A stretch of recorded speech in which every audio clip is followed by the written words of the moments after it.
Hey friends, I hope you're having a great day. My name's Lesa Johnson. I'm here at Heights Church, continuing the thread, All Things New.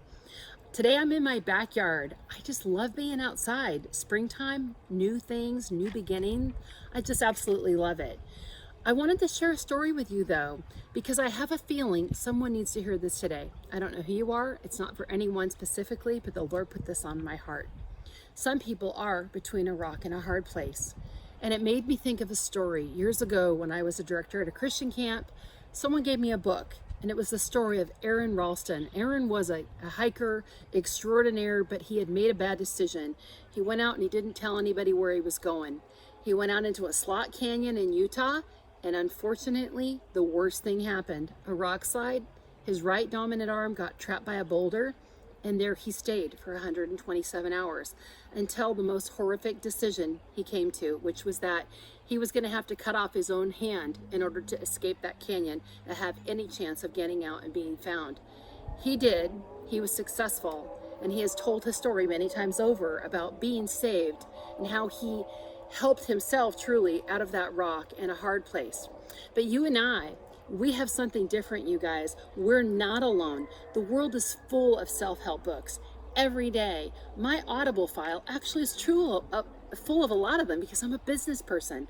I'm always listening to encouraging, inspiring things, the hippest sales book, all those things. But at the end, we have a different story because what the Lord tells us is that we're not alone. It's not a dead-end story. So I want to read a scripture for you today. I'm going to read for you out of the Message Bible, and it's from Isaiah, and it's Isaiah 43, and I'm going to read 1 through 4. I picked the Message Bible because I really like this translation. It says, "But now God's message, the God who made you in the first place, Jacob, the one who got you started, Israel, don't be afraid. I've redeemed you. I've called your name. You're mine. But when you're in over your head, I'll be there with you. When you're in rough waters, you'll not go down. And when you're between a rock and a hard place, it won't be a dead end.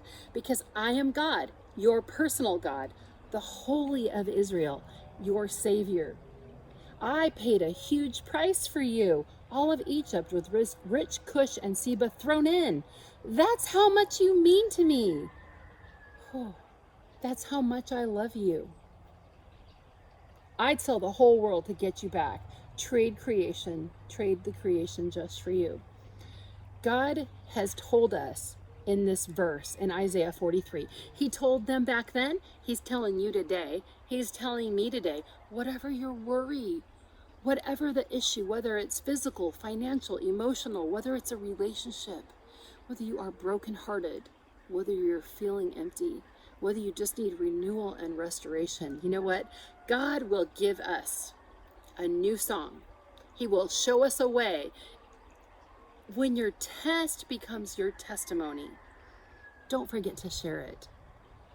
God is doing a new thing. He is the God of restoration, and he makes all things new. That's me, and that's you. You guys have a wonderful day.